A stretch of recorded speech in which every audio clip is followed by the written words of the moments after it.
পরিবার নিয়ে চিন্তা আছে, বিদেশ যেমন কাগজপাতি জমা দিয়ে লুকি পাইতেছি। ভাইস্তা না ওটা তে তোমার দেখে তো চিন্তিত মনে হইতাছে, কারণটা কি? কিছু সমস্যা আছো? চাচা, বিদেশ যেমন কাগজপাতি জমা দেওয়ার লোক পাইতেছি না, দালাল বাটপার তো বড়া।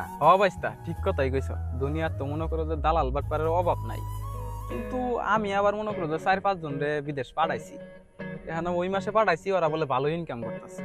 এখন তুমি যদি চাও তাহলে আমার মাধ্যমে যাবার পাও, কিন্তু একটা সমস্যা আছে। সমস্যা কেমনে কই? আচ্ছা কই আলাই, সমস্যা হইলো যে আমার অগ্রিম টিয়া দিয়ে দূর লাগে। চাচা, আমরা গরিব মানুষ, মাত্র 5 লাখ টাকা আছে, ধরুন হানিয়ারে বিশ্বাস করে দিলাম।